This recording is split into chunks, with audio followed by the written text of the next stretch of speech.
اعوذ باللہ من الشیطان الرجیم بسم اللہ الرحمن الرحیم۔ برادران عزیز و معزز خواتین، آج کی اس نشست میں استغفار کی فضیلت بیان کی جائے گی۔ حضرت سیدنا علقمہ اور حضرت سیدنا اسود رضی اللہ تعالیٰ عنہ کا بیان ہے کہ حضرت سیدنا عبداللہ بن مسعود رضی اللہ تعالیٰ عنہ فرماتے ہیں، قرآن پاک میں یہ آیتیں ایسی ہیں کہ اگر گناہ گار ان کی تلاوت کر کے رب تعالیٰ سے مغفرت طلب کرے تو اس کی مغفرت کر دی جائے۔ آل عمران آیت نمبر 135 میں ارشاد ہے، اور وہ کہ جب کوئی بے حیائی یا اپنی جانوں پر ظلم کریں اللہ کو یاد کر کے اپنے گناہوں کی معافی چاہیں۔ سورۃ النساء آیت نمبر 110 میں ارشاد ہے، اور جو کوئی برائی یا اپنی جان پر ظلم کرے پھر اللہ سے بخشش چاہے تو اللہ کو بخشنے والا مہربان پائے گا۔ سورۃ النصر آیت نمبر 3 میں ارشاد ہے، تو اپنے رب کی ثنا کرتے ہوئے اس کی پاکی بولو اور اس سے بخشش چاہو، بے شک وہ بہت توبہ قبول کرنے والا ہے۔ سورۃ آل عمران آیت نمبر 17 میں ارشاد ہے، اور پچھلے پہر سے معافی مانگنے والے۔ حضور نبی اکرم صلی اللہ علیہ وسلم اکثر یہ دعا پڑھتے، اے اللہ عز و جل تیری ذات پاک ہے اور سب تعریفیں تیرے لیے ہیں، اے اللہ عز و جل میری مغفرت فرما، بے شک تو توبہ قبول کرنے والا اور رحم فرمانے والا ہے۔ آپ صلی اللہ علیہ وسلم نے ارشاد فرمایا، جو استغفار کی کثرت کرے گا اللہ تعالیٰ اس کی ہر پریشانی دور فرمائے گا، ہر تنگی سے اس کے لیے نجات کی راہ نکالے گا اور ایسی جگہ سے رزق عطا فرمائے گا جہاں سے اسے گمان بھی نہ ہوگا۔ آپ صلی اللہ علیہ وسلم کا ارشاد ہے، بلا شبہ میں روزانہ 70 مرتبہ اللہ تعالیٰ سے استغفار اور توبہ کرتا ہوں۔ حالانکہ آپ صلی اللہ علیہ وسلم کے صدقے اگلے پچھلے لوگوں نے بھی مغفرت کی نعمت پائی۔ آپ صلی اللہ علیہ وسلم کا ارشاد ہے، میرے دل پر کبھی انوار الہی کے غلبے سے ابر چھا جاتا ہے اور میں روزانہ 100 بار استغفار کرتا ہوں۔ حضور نبی پاک صلی اللہ علیہ وسلم ارشاد فرماتے ہیں، سوتے وقت جو یہ کلمات استغفر اللہ العظیم الذی لا الہ الا هو الحی القیوم وتوب الیہ، یعنی میں عظمت و بزرگی والے پروردگار عز و جل سے مغفرت طلب کرتا ہوں، اس کے سوا کوئی عبادت کے لائق نہیں، وہ آپ زندہ اور دوسروں کو قائم رکھنے والا ہے، اور میں اس کی بارگاہ میں توبہ کرتا ہوں۔ 3 مرتبہ پڑھ لے اللہ تعالیٰ اس کے گناہ بخش دے گا، اگرچہ سمندر کی جھاگ یا ریت کے ذرات یا درخت کے پتوں یا دنیا کے دنوں کے برابر ہوں۔ اور ایک روایت میں ہے کہ جو شخص یہ کلمات پڑھ لے گا اللہ تعالیٰ اس کے گناہ بخش دے گا، اگرچہ وہ میدان جہاد سے ہی کیوں نہ بھاگا ہو۔ حضرت سیدنا حذیفہ بن یمان رضی اللہ تعالیٰ عنہ فرماتے ہیں، میں اپنے اہل خانہ کے ساتھ سخت کلامی کیا کرتا تھا۔ ایک روز بارگاہ رسالت میں حاضر ہو کر عرض کیا، یا رسول اللہ صلی اللہ علیہ وسلم، مجھے خوف آتا ہے کہ کہیں میری زبان میرے لیے جہنم کا باعث نہ بن جائے۔ یہ سن کر محبوب رب ذوالجلال حضرت بی بی آمنہ کے لال صلی اللہ علیہ وسلم نے ارشاد فرمایا، تم استغفار کیوں نہیں کرتے؟ میں تو روزانہ 100 مرتبہ استغفار کرتا ہوں۔ ام المومنین حضرت سیدتنا عائشہ صدیقہ رضی اللہ تعالیٰ عنہ سے ارشاد فرمایا،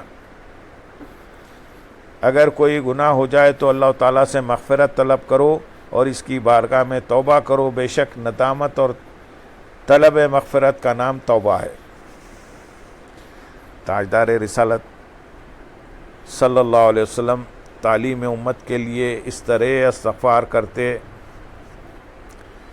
اے اللہ عز و جل میری خطا نادانی، اپنے معاملات میں حد سے تجاوز اور میرے متعلق جو بھی تو جانتا ہے اسے معاف فرما۔ یا اللہ مذاق میں، سنجیدگی میں بھولے میں یا جان بوجھ کر مجھ سے جو بھی گناہ سرزد ہوئے ہیں انہیں معاف فرما۔ یا اللہ میرے اگلے پچھلے جلوت و خلوت کے گناہ اور جن کو تو مجھ سے بہتر جانتا ہے معاف فرما۔ تو ہی آگے کرنے والا اور پیچھے لانے والا ہے اور تو سب کچھ کر سکتا ہے۔ حضرت سیدنا علی المرتضیٰ کرم اللہ تعالی وجہ الکریم فرماتے ہیں، میں وہ شخص ہوں کہ جب نور کے پیکر تمام نبیوں کے سرور صلی اللہ علیہ وسلم سے حدیث سنتا ہوں تو اللہ عز و جل جتنا چاہتا ہے مجھے اس سے نفع عطا فرماتا ہے، اور جب کوئی صحابی رسول مجھے حدیث رسول سناتا ہے تو میں اس سے قسم کھا لیتا ہوں، اور جب وہ قسم کھاتا ہے تو میں اس کی تصدیق کرتا ہوں۔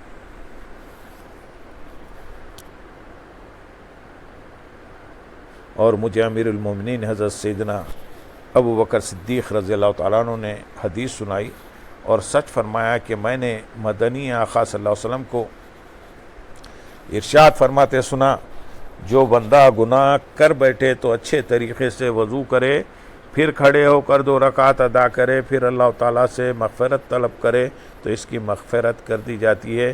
پھر آپ صلی اللہ علیہ وسلم نے یہ آیت مبارکہ تلاوت فرمائی، سورۃ آل عمران آیت نمبر 135، اور وہ کہ جب کوئی بے حیائی یا اپنی جانوں پر ظلم کرے۔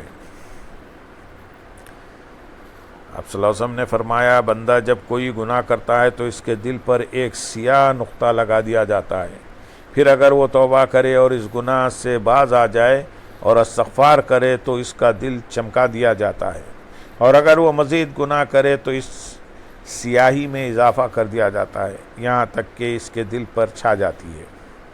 یہ وہی زنگ ہے جسے اللہ تعالیٰ نے قرآن پاک میں یوں ذکر فرمایا ہے، سورۃ المطففین آیت نمبر 14، کوئی نہیں بلکہ ان کے دلوں پر زنگ چڑھا دیا ہے ان کی کمائیوں نے۔ آپ صلی اللہ علیہ وسلم نے ارشاد فرمایا، اللہ عز و جل جنت میں بندے کو ایک درجہ عطا فرمائے گا۔ بندہ عرض کرے گا، اے مولا عز و جل یہ درجہ مجھے کیسے ملا؟ اللہ عز و جل ارشاد فرمائے گا، اس استغفار کے بدلے جو تیرے بیٹے نے تیرے لیے کیا۔ ام المومنین حضرت سیدنا عائشہ صدیقہ رضی اللہ تعالیٰ عنہ روایت کرتی ہیں کہ سرور کائنات صلی اللہ علیہ وسلم نے بارگاہ رب العزت میں یوں عرض کی، مجھے ان لوگوں میں شامل فرما جو نیکی کر کے خوش ہوتے ہیں اور اگر خطا کر بیٹھے تو مغفرت طلب کرتے ہیں۔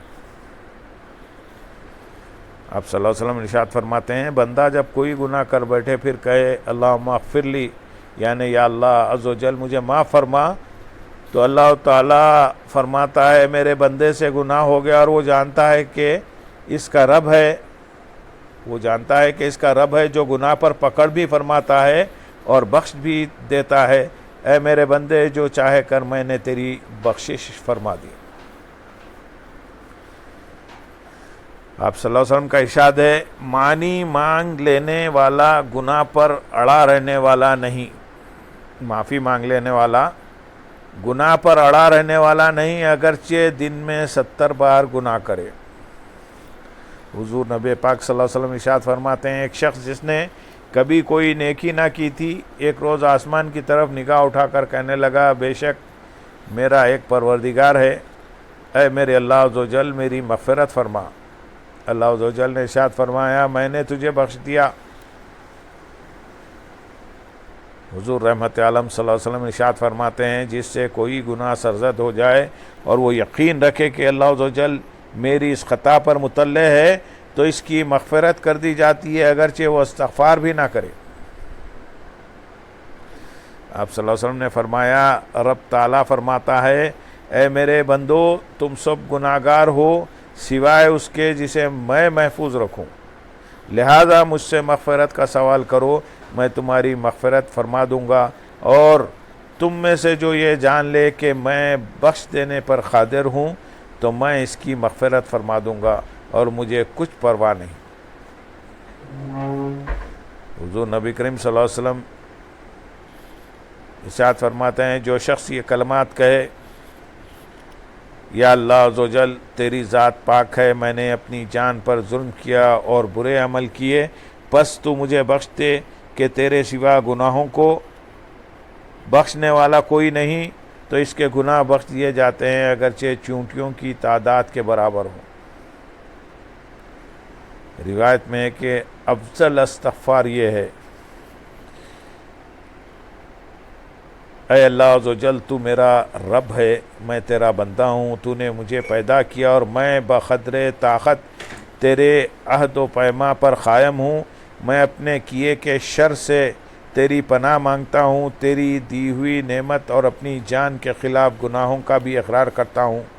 بے شک میں نے اپنی جان پر ظلم کیا، مجھے اپنے گناہوں کا اعتراف ہے، پس میرے اگلے پچھلے گناہوں کو بخش دے کہ تیرے سوا گناہ بخشنے والا کوئی نہیں۔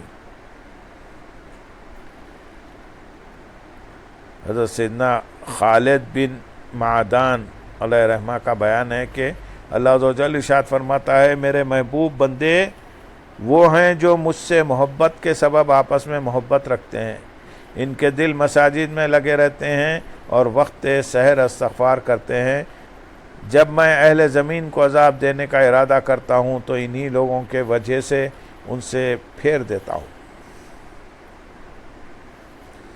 حضرت سیدنا قتادہ رحمۃ اللہ علیہ فرماتے ہیں قرآن پاک تمہاری بیماری کی تشخیص کرتا اور اس کے لیے دوا تجویز فرماتا ہے، گناہ تمہاری بیماری ہے اور استغفار اس کا علاج ہے۔